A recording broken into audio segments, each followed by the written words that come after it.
no primeiro dia da festa dos pães sem fermento, os discípulos vieram a Jesus e lhe perguntaram: onde quer que façamos os preparativos para que o Senhor possa comer a Páscoa? E ele lhes respondeu: vão até a cidade, procurem certo homem e digam: o mestre diz, o meu tempo está próximo. É em sua casa que celebrarei a Páscoa com os meus discípulos. E eles fizeram como Jesus lhes havia ordenado, e prepararam a Páscoa. Ao cair da tarde, Jesus pôs-se à mesa com os 12 discípulos. E enquanto comiam, Jesus disse: em verdade lhes digo que um de vocês vai me trair. E eles, muito entristecidos, começaram um por um a perguntar-lhe: por acaso seria eu, Senhor? Jesus respondeu: o que comigo põe a mão no prato, esse vai me trair. O Filho do Homem vai, como está escrito a seu respeito, mas ai daquele por quem o Filho do Homem está sendo traído. Melhor seria para ele se nunca tivesse nascido. Então Judas, que o traía, perguntou: por acaso sou eu, mestre? Jesus respondeu: você acabou de dizer isso. Enquanto comiam, Jesus pegou um pão e, abençoando-o, partiu e deu aos seus discípulos, dizendo: tomem, comam, isto é o meu corpo. A seguir, Jesus pegou um cálice e, tendo dado graças, o deu aos seus discípulos, dizendo: bebam todos dele, porque isto é o meu sangue, o sangue da aliança derramado em favor de muitos para a remissão de pecados. E digo a vocês que desta hora em diante nunca mais beberei deste fruto da videira, até aquele dia em que beberei com vocês o vinho novo no reino do meu Pai. E tendo cantado um hino, saíram para o monte. Vamos orar. Senhor Deus, obrigado por este culto, obrigado por este dia, obrigado pela Tua palavra, Senhor. Eu oro aqui que Tu me capacites e me use para essa missão de expor aquilo que o texto tem a nos dizer hoje, e prepare também a mente e o coração de cada pessoa que está aqui para ouvir. É a nossa oração no nome de Jesus. Amém. Podem se sentar.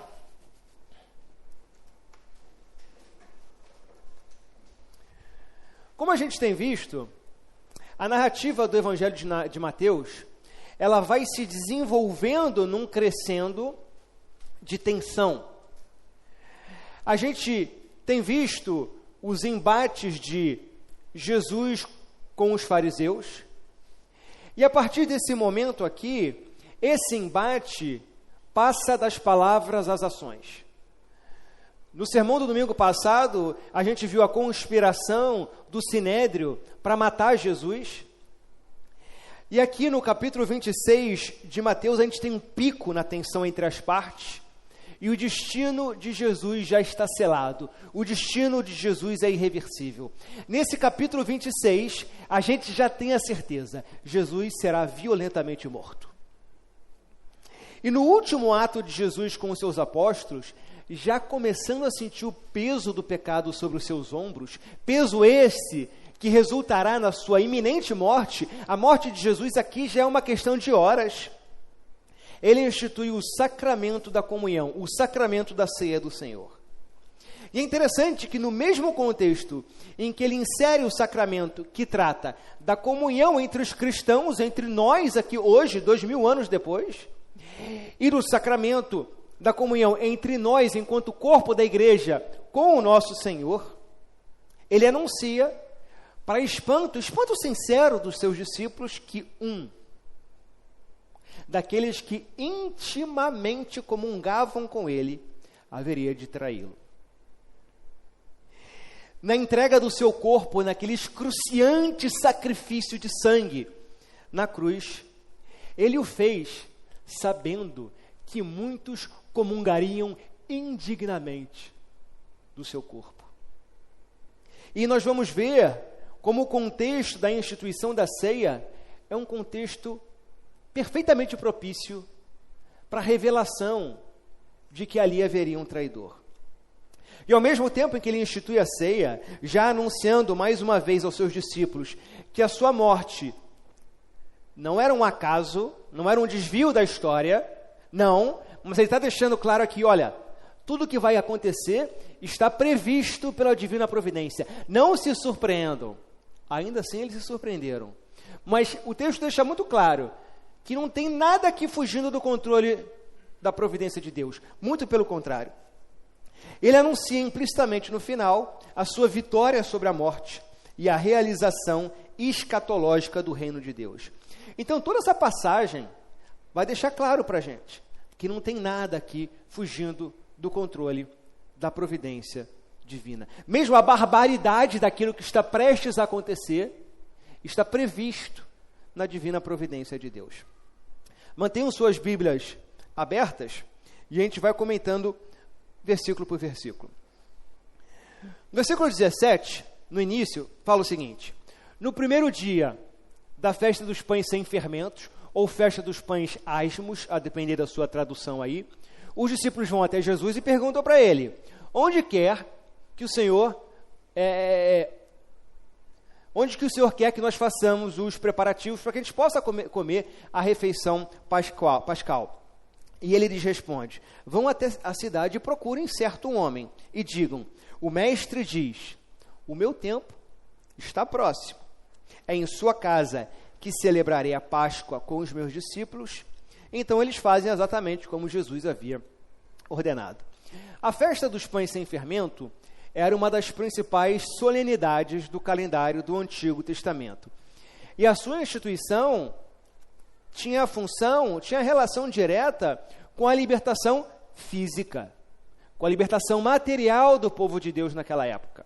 E foi para isso que ela foi instituída, para lembrar ao povo de Israel que o Senhor havia lhes dado uma libertação, uma redenção física, uma redenção material.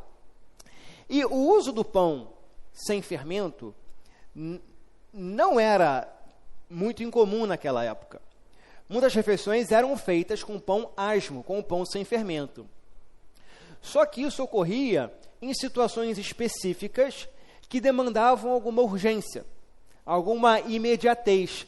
Por exemplo, quando você recebia uma visita inesperada e você não tinha tempo para fermentar o pão. Naquela época não tinha fermentação química como a gente tem hoje. E a gente sabe que a fermentação é um processo que demanda algumas horas. Seja a fermentação do pão, do vinho. Você prepara a massa, coloca lá o levedo e você tem que esperar algumas horas para que aquelas bactérias comam, o carboidrato do pão e façam o processo de fermentação. Então demora um tempo. Então quando você não tinha esse tempo para fermentar o pão, você precisava fazê-lo sem fermento. Então veja, o que o pão sem fermento significa aqui, o símbolo mais próprio é de que algo está prestes a acontecer, algo é iminente para acontecer. É um símbolo, é um sinal de urgência. E é por isso que em Deuteronômio 16:3, os israelitas foram ordenados a comer o pão sem fermento, porque, diz o texto, foi às pressas que vocês saíram do Egito. E na instituição da Páscoa, em Êxodo 12, lhes foi dito que deveriam comer, diz o texto expressamente, deveriam comer apressadamente. Não era uma refeição para se delongar, era uma refeição que precisava ser feita rapidamente, e eles precisavam fazer aquela refeição vestidos, com a sandália nos pés, cingidos na sua cintura, com a sua vestimenta, porque algo estava prestes para acontecer e eles precisariam agir. Então, a mensagem ali era: comam apressadamente, o tempo urge, porque estão prestes a acontecer a salvação do povo de Deus e a perdição dos inimigos de Deus. Então, todo o contexto histórico e simbólico dessa passagem é um contexto de profunda tensão. Algo muito crítico, um turning point, um momento de virada está prestes a acontecer. E para o preparo dessa refeição, Jesus ordena aos seus discípulos que procurem certo homem. A gente não sabe quem é esse certo homem. A identidade dele nos é desconhecida. Mas o que Jesus quer mostrar com isso é mais uma pista de que ele está no controle de toda aquela bárbara tragédia que estava prestes a acontecer. Tudo estava devidamente previsto e ordenado pela providência de Deus. Então, certamente os discípulos não tinham a dimensão exata do que estava para acontecer. Então, Jesus era o único que tinha plena consciência do que estava para acontecer. E por isso ele diz, e essa expressão é muito importante, para a gente perceber esse contexto de tensão dessa passagem. O meu tempo está próximo. É como se nessas palavras nós ouvíssemos o relógio de Deus dar as suas últimas batidas antes da cruz. Tic-tac, tic-tac. A coisa está prestes a acontecer. E demonstrando essa tensão que já começava a pressionar os ombros de Jesus. Naquele momento, o peso do nosso pecado já o pressionava, já agia sobre os seus ombros. No versículo 20, o texto continua. Ao cair da tarde, Jesus pôs-se à mesa com os 12 discípulos. E enquanto comiam, Jesus disse, e aqui vem a grande revelação, em verdade lhes digo, que um de vocês vai me trair. E eles, muito entristecidos, começaram um por um a lhe perguntar, por acaso seria eu, Senhor? O Evangelho de Marcos, ao relatar essa passagem, mostra uma imagem ligeiramente diferente, mas complementar do que está acontecendo aqui. Porque lá eles dizem, com certeza não sou eu. Lá eles estão muito certos de si. De modo então que essa pergunta, no Evangelho de Mateus, por acaso seria eu, Senhor? É uma pergunta de alguém que está realmente surpreso com aquela revelação. Eu não. Se há alguém aqui, não sou eu. Pelo menos os 12 se mostraram sinceramente surpresos. Todos muito certos de si. Eu não. Jamais. Se há algum aqui, não sou eu. Mas Jesus nos lembra que há um traidor entre nós. Jesus nos lembra hoje que há um traidor entre nós. Se foi Judas o traidor, consciente, deliberado, impenitente, é verdade também que após a prisão do Cristo, todos os demais debandaram e não ficaram com o seu Salvador. Todos, em alguma medida, lhe traíram. Os demais apóstolos também o traíram, desertando. Então, nesse momento, os apóstolos estavam sendo humanos. Demasiadamente humanos. Fazendo aquilo que se espera de um homem natural. No momento de morte iminente, o seu impulso é lutar e preservar a própria vida. Então, Jesus, ele enfrentou o seu destino sozinho. Abandonado pelos seus amigos mais íntimos, com os quais ele comungou e passou 3 anos da sua vida se dedicando a eles, tendo-os como objeto do seu amor. E tinha que ser assim. Isso é para nos mostrar que todo esse caminho de sacrifício é um caminho que ele, e só ele, e mais ninguém poderia fazer. Só ele poderia pagar. Tinha que ser abandonado, tinha que ser sozinho. Nesse momento aqui, a expiação, o processo de expiação, a sua morte, a ressurreição e a consequente descida do Espírito Santo ainda não tinha acontecido. Por isso os apóstolos eram humanos, demasiadamente humanos. É só após a consumação do seu sacrifício e a consequente vinda do Espírito Santo que aí sim os apóstolos mudam e ganham uma força que claramente não provinha deles. É aí que eles passam a enfrentar a morte com coragem, em nome da sua mensagem, da mensagem que lhes foi legada pelo nosso Senhor. É aí que vem a era dos mártires, porque é a era do Espírito Santo. Então percebam, a história está nos mostrando muito claramente que os apóstolos, nós éramos um antes de Cristo, e por causa daquilo que Cristo conquistou, nós adquirimos um poder que não vem de nós, para sermos outro tipo de pessoa. Então, a história claramente está nos mostrando que, olha, todo aquele heroísmo apostólico, e de todos aqueles que vieram depois dos apóstolos, Policarpo de Esmirna, Justino o Mártir, Inácio de Antioquia, eles fizeram o que fizeram por uma força que não provinha deles. A vida cristã, ela traz muitos benefícios, não é só martírio literal. A vida cristã, ela traz muitos benefícios à vida humana e à vida em sociedade em geral. Ela produz sociedades mais ordenadas, pacíficas, coesas, produz famílias protegidas do vício, da desordem, desarma o ódio, apazigua guerras. Então, a existência da religião cristã é uma graça de Deus à humanidade como um todo, embora muitos queiram nos convencer do contrário.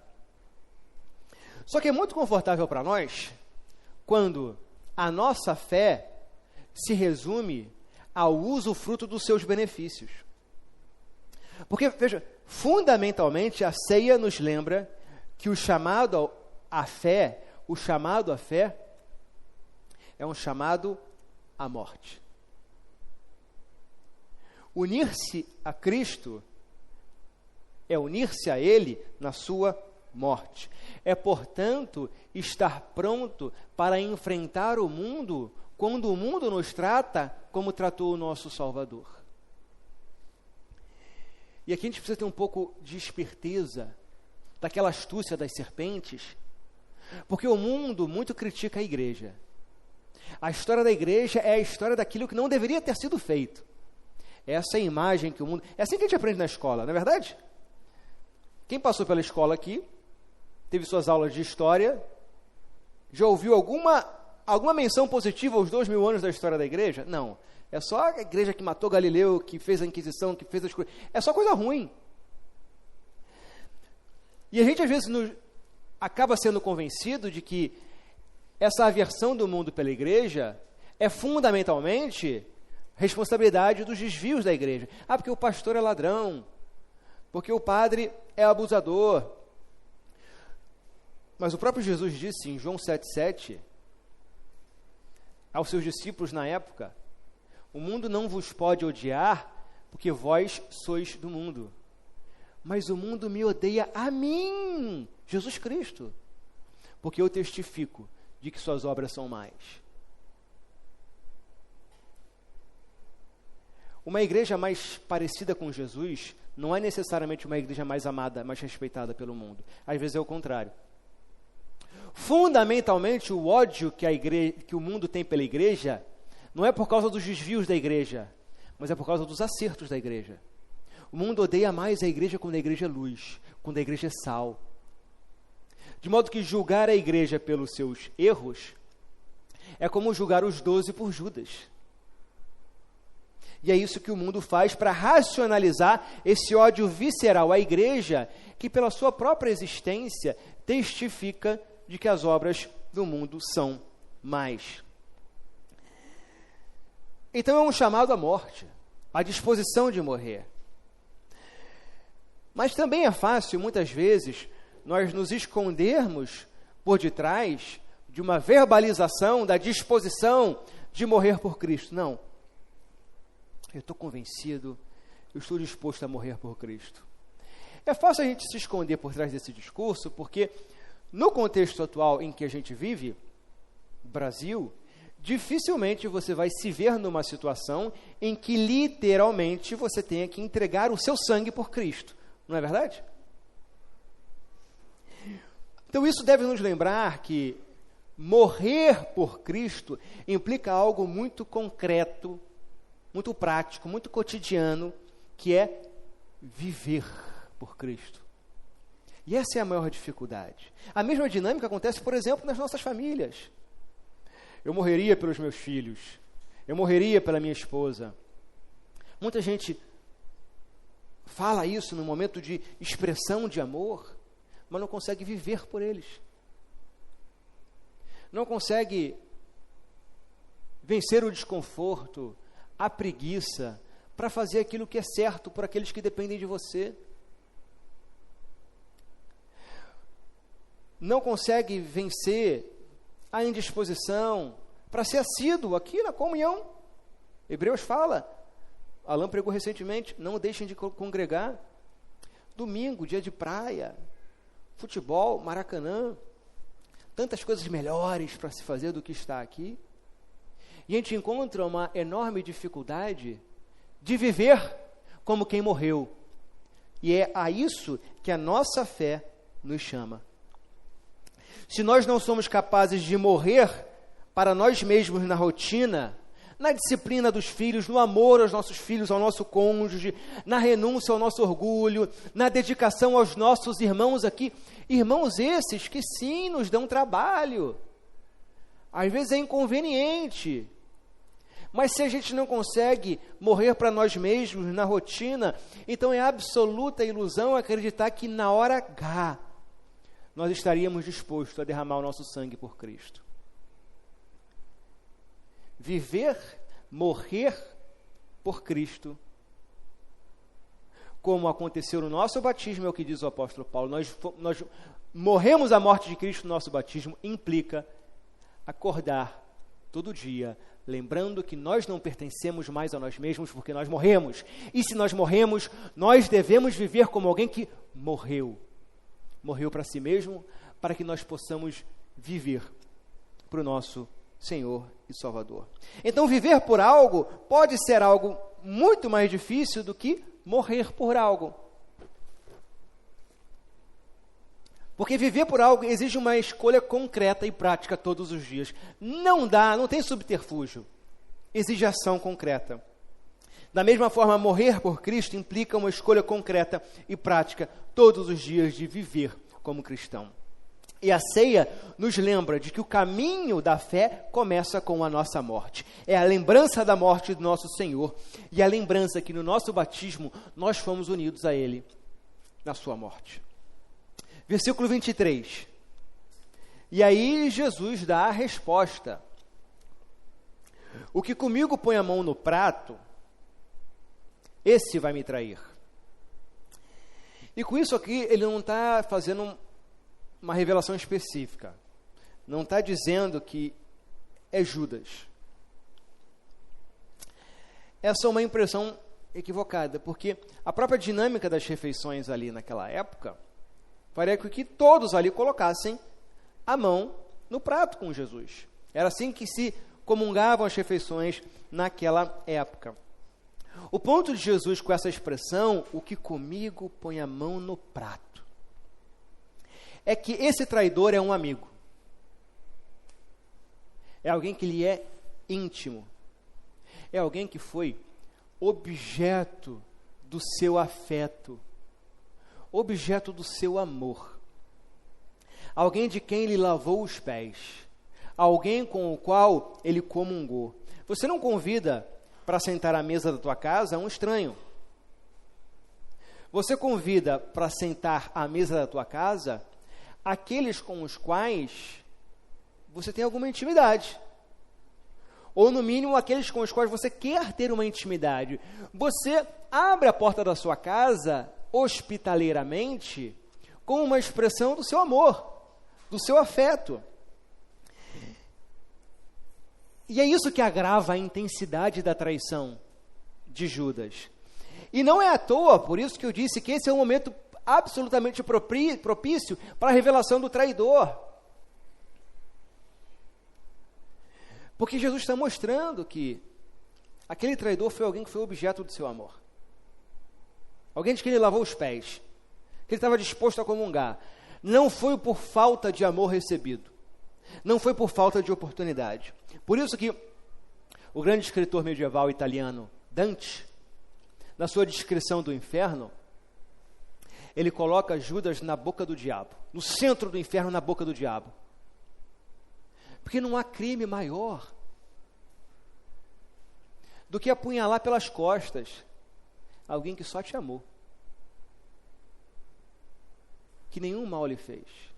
Aí eu lembro do martírio de Policarpo de Esmirna, no 2º século, 88 anos de vida, prestes a ser lançado à fogueira, num estádio inteiro clamando pela sua morte. O governador da cidade lhe dá a oportunidade de se defender e abdicar de Cristo. Ele responde: por 88 anos eu tenho servido a Cristo, Ele nenhum mal me fez. Por que haveria eu de abandonar o meu Senhor e Salvador? E enfrentou a morte com um olhar altivo, fortalecido com essa graça do Espírito Santo. Então Judas, ele não faz isso às ocultas, não faz isso num beco escuro, ele faz isso com o corpo de Cristo na sua boca. Por isso que, tendo comido indignamente do corpo de Cristo, Judas virou comida na boca do diabo. E há duas coisas práticas que isso aqui, essa história de traição, nesse contexto, nos ensina. Primeira, ainda assim, Jesus o amou. Quantas vezes a gente não deixa de fazer o bem, aquilo que a gente sabe que a gente tem que fazer, por causa da ingratidão? Ninguém me valoriza. Estou aqui me dedicando à igreja e o pastor não vê, o conselho não vê. O irmãozinho não aperta minha mão, passou por mim e não me cumprimentou. Ai, o meu cônjuge, ai, o meu filho, o meu patrão. Não vale a pena não vou fazer. E você deixa de fazer aquilo que é o certo, por causa de ingratidão. E veja, talvez você até tenha razão na sua queixa. De fato, há pessoas que são vítimas de ingratidão, são vítimas de traição. Mas o ponto aqui é, para nós enquanto cristãos, o ponto aqui é, e daí? E daí se foram ingratos com você? E daí se te traíram? E daí? Na pessoa de Judas, diz João Calvino, nosso Senhor pretendia admoestar seus seguidores de todas as eras, nós, para que não se desanimassem por causa de amigos íntimos que se revelam traidores. Porque a mesma coisa que sofreu aquele que é o cabeça de toda a igreja, deverá acontecer com seus membros também.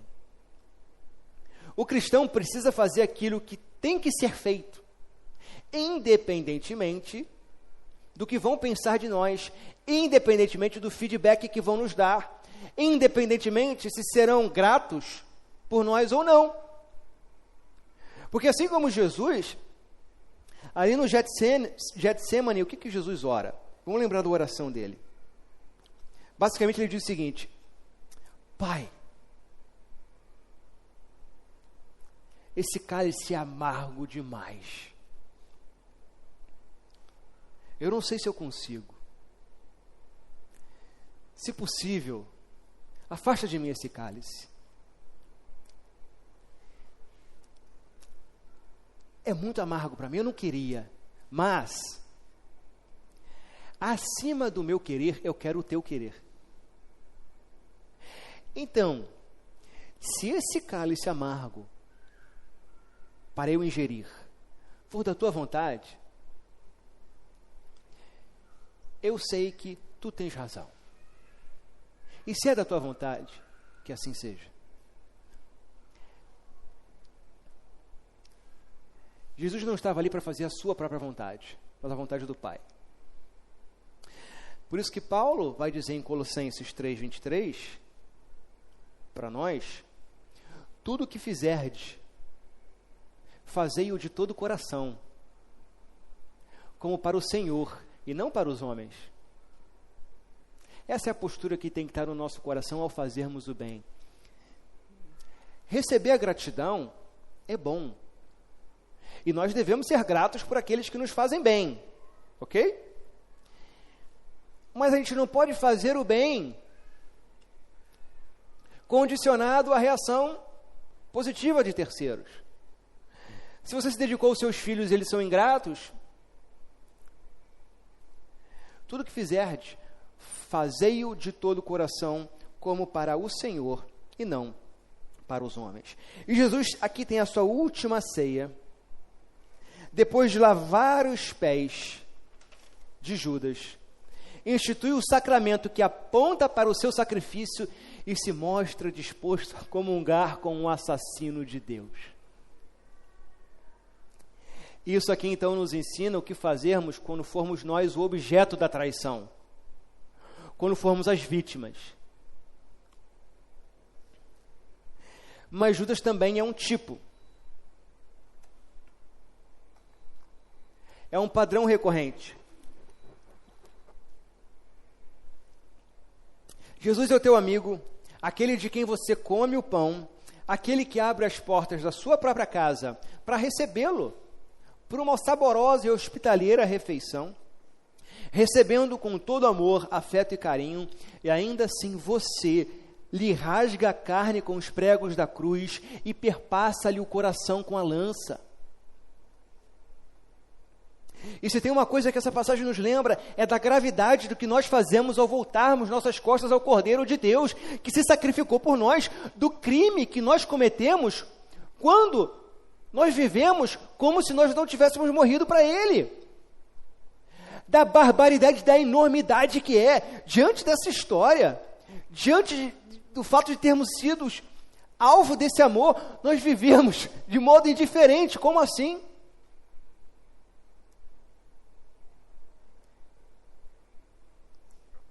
É agir como Judas. Há um traidor entre nós. E mesmo perpassando-lhe a lança no seu coração, nós somos lembrados de que ele nos acolhe na sua casa, quando, ao perfurarmos o seu coração, jorra o sangue que nos redime e a água do batismo que nos purifica. Como se ele estivesse nos lembrando ali que todo o nosso pecado traz em si a lembrança de que Ele nos ama. Por isso que a pedagogia divina, intencional e perfeitamente, coloca o traidor nesse contexto aqui. Num lembrete.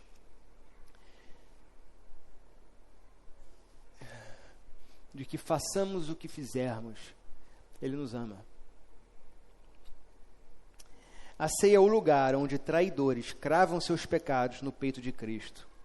E, para nossa surpresa, descobrem que do peito ferido jorra um sangue que perdoa e a água que purifica. A ceia é o lugar onde o crime mais hediondo da história revela a graça mais bela e doce que o mundo já viu. E isso aqui está nos ensinando a dimensão do amor de Deus quando somos nós, não as vítimas da traição, mas quando somos nós os agentes da traição, quando somos nós os traidores. Versículo 24. O Filho do Homem vai, como está escrito a seu respeito, mas ai daquele por quem o Filho do Homem está sendo traído. Melhor seria para ele se nunca tivesse nascido. E aqui, uma breve digressão teológica sobre um assunto que causa muita polêmica. A nossa confissão de fé, no seu capítulo 3, deixa claro que tudo o que acontece pré-ordenadamente por Deus. Deus preordena tudo, sem exceção, tudo o que acontece. Só que Ele o faz de modo que a vontade da criatura não é violentada, nem é tirada a liberdade e a contingência das suas ações. O que isso quer dizer? Quer dizer que você é livre. Você é livre, sim. Tudo que você faz livremente. Você não é compelido a nada, você não é coagido a nada. Deus não coage as tuas ações. Deus não te pega pelo pescoço e obriga a fazer aquilo que você faz. Você faz tudo livremente. Tudo que você faz, você poderia não fazer. Sabia disso? Você poderia não ter vindo para a igreja hoje. Poderia, verdadeiramente. Poderia estar na praia, sem problema nenhum. E tudo que você faz porque quer. É o teu querer. Não é o querer de terceiro, não. Você faz porque você quer. E é por isso que Judas é responsável por suas ações. Porque num sentido muito verdadeiro, Judas poderia ter feito de modo diferente. Poderia ter recusado aquelas 30 moedas de prata. Ele poderia. E é por isso que ele vai ser julgado. E é por isso que você vai ser julgado por Deus.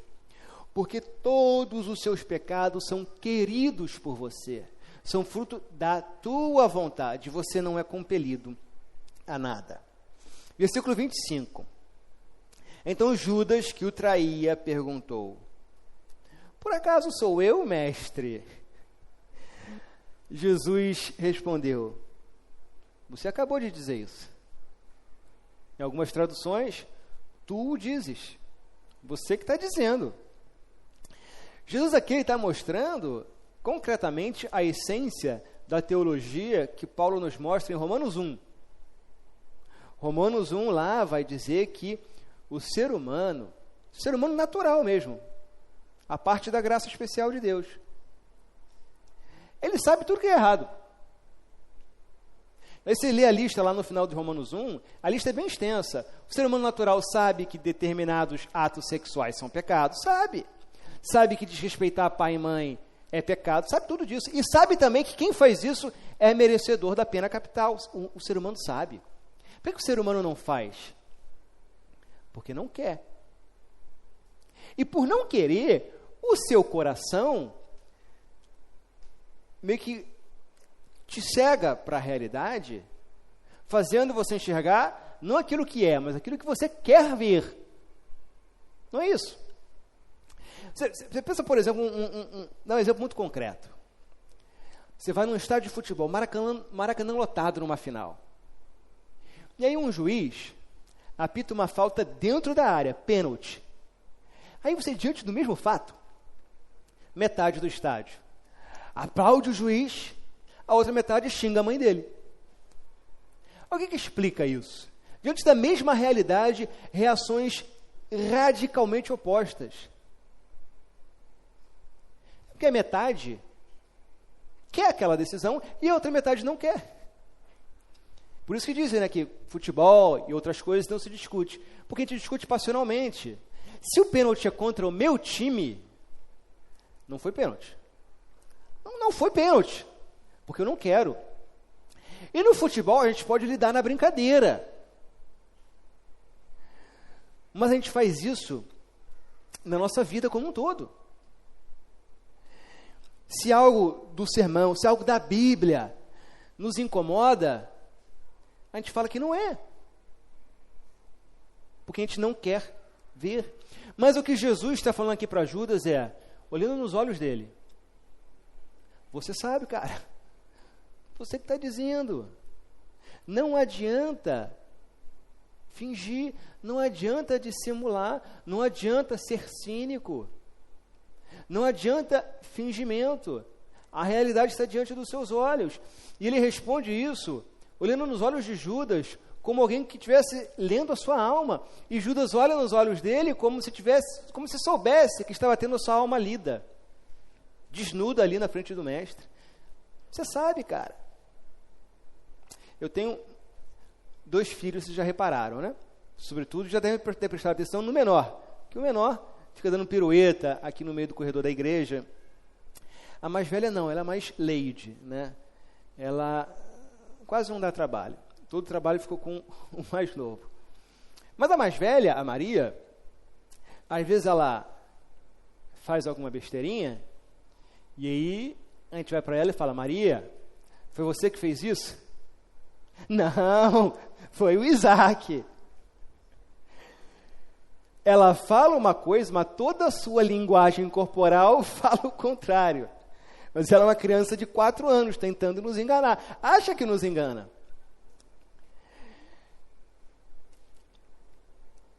O adulto faz a mesma coisa. A diferença é que o adulto faz de modo mais sofisticado.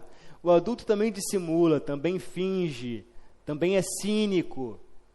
Só que faz de uma maneira mais sofisticada. É a mesma maneira, é a mesma coisa, a relação entre mim e minha filha de 4 anos, você multiplica pelo infinito, é como Judas ali diante do Senhor. Mestre, por acaso, o Judas, ele viu os 11 ali, sinceramente surpresos, ele precisava participar daquilo. Aí ele, não, Senhor, sou eu? Jesus olha para ele e fala, você que está dizendo, cara, como se estivesse desnudando a alma dele. Você sabe, cara. Jesus lhe amou, lhe lavou os pés, incluiu-o na ceia, como se lhe desse diversas oportunidades de arrependimento, mas ele fechou o seu coração conscientemente, deliberadamente. E é isso que Jesus nos responde todo dia, a cada subterfúgio que nós inventamos para não arrumarmos as nossas vidas, para não aprumarmos as nossas vidas, para não vivermos como quem morreu. Todo malabarismo que a gente inventa para continuar vivendo segundo a sujeira do nosso coração, você sabe, cara. Você sabe, não adianta fingir. E no Evangelho de João, o evangelista acrescenta nessa passagem umas palavras de Jesus muito interessantes. Jesus vira-se para Judas e fala, o que você pretende fazer, faça-o depressa. Você quer trair Jesus? Trai. Mas trai logo. Não fica de fingimento, não. Não fica de dissimulação, não adianta, cara. Não seja cínico diante de Jesus. Você pode enganar o pastor, o seu irmão. Você não engana Deus. O que queres fazer, faça-o depressa. Você quer trair Jesus? Trai. Mas saiba que você é responsável pela tua traição. Você trai porque você quer. Você trai tendo consciência de que foi objeto do seu amor. Tendo consciência de que o Cordeiro de Deus morreu por você. Você sabe, cara. Mas se ainda assim você quer, faça-o depressa. É o que Jesus está nos dizendo aqui. É que eu estou dizendo aqui, diante da palavra. Você quer esse caminho? Vai, cara. Vai. Mas você sabe. Você sabe. Versículo 26. Enquanto comiam, Jesus pegou um pão e, abençoando-o, partiu e deu aos discípulos, dizendo, tomem, comam, isto é o meu corpo. A seguir, Jesus pegou um cálice e, tendo dado graças, o deu aos seus discípulos, dizendo, bebam todos dele. Porque isto é o meu sangue, o sangue da aliança, derramado em favor de muitos para a remissão de pecados. Jesus aqui, ele não está criando um ritual novo. Como eu falei, é um ritual que já existia. Ele está ressignificando um ritual já conhecido ali. Assim como o cordeiro foi partido para a integridade física do povo de Israel, o Cordeiro de Deus aqui é partido para a integridade da nossa alma. É por isso que o pastor aqui, ao celebrar a ceia, parte o pão, porque ali é o sinal de que o corpo de Jesus está sendo partido e nós estamos tomando parte daquele corpo. É como se a gente se tornasse um com Cristo. Esse é o simbolismo. Porque o que acontece quando a gente toma do pão? O pão físico, material.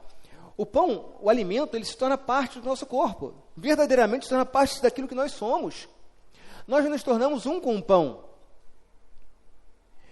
Quando nós participamos do corpo de Cristo, quando nós comemos do corpo de Cristo, nós estamos nos tornando um com Cristo. Nós estamos nos tornando participantes da natureza divina.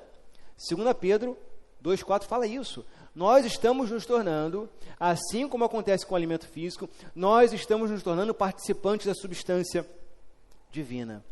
Então, esse ritual que associava o partir do pão à libertação do Egito, agora simboliza a nossa libertação do pecado e da morte. Então, o ritual tradicional da Páscoa, ele incluía um serviço que envolvia 4 taças de vinho, né?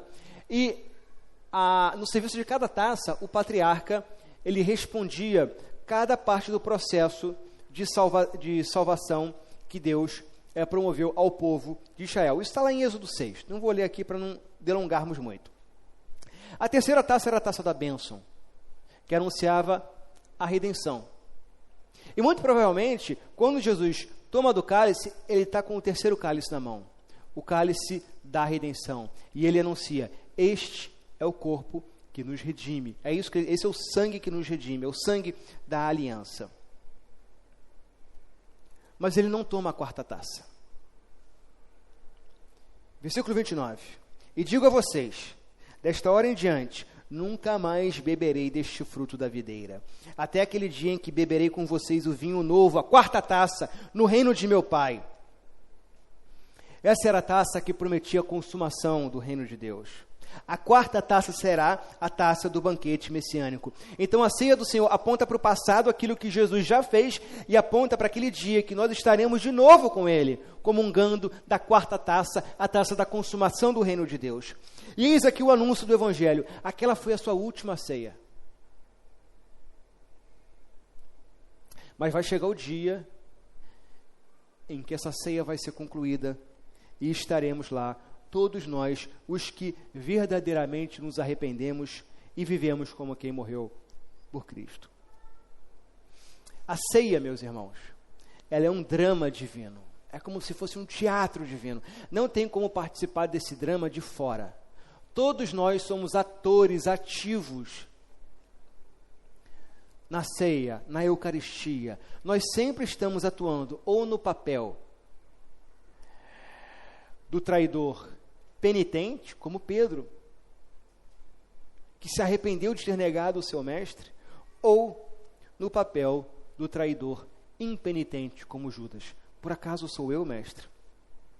Ao comerem deste pão e beberem deste vinho, lembrem-se, a vossa salvação ou a vossa perdição está prestes a acontecer. Lembram-se do contexto de iminência, de urgência, pão sem fermento, o meu tempo está próximo? Jesus está ressignificando isso.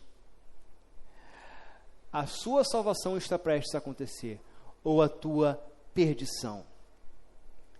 Em virtude da maravilhosa e escandalosa graça de Deus, o mais importante não é se você traiu o mestre. Mesmo tendo-o traído, furado o seu coração com a lança, ele lhe oferece o seu corpo e o seu sangue, para que você se arrependa e comungue com ele. O que importa é se você será um traidor arrependido, como Pedro, ou um traidor impenitente, como Judas. Então, meus irmãos, naquela noite, 2 homens traem Jesus. 2 homens traem Jesus. Um chora de remorso, longe de Cristo, e se enforca. O outro chora diante de Cristo, o outro chora aos pés da cruz e recebe a graça do arrependimento. A diferença não está no tamanho do pecado, mas em onde as suas lágrimas caem. A pergunta reflexiva que o texto deixa para nós hoje é: onde as suas lágrimas cairão? Longe do nosso Salvador ou aos pés da cruz? E a resposta a essa pergunta é que vai decidir se você comungará da quarta taça na consumação do reino de Deus, ou se você vai virar comida na boca do diabo. Amém? Vamos orar?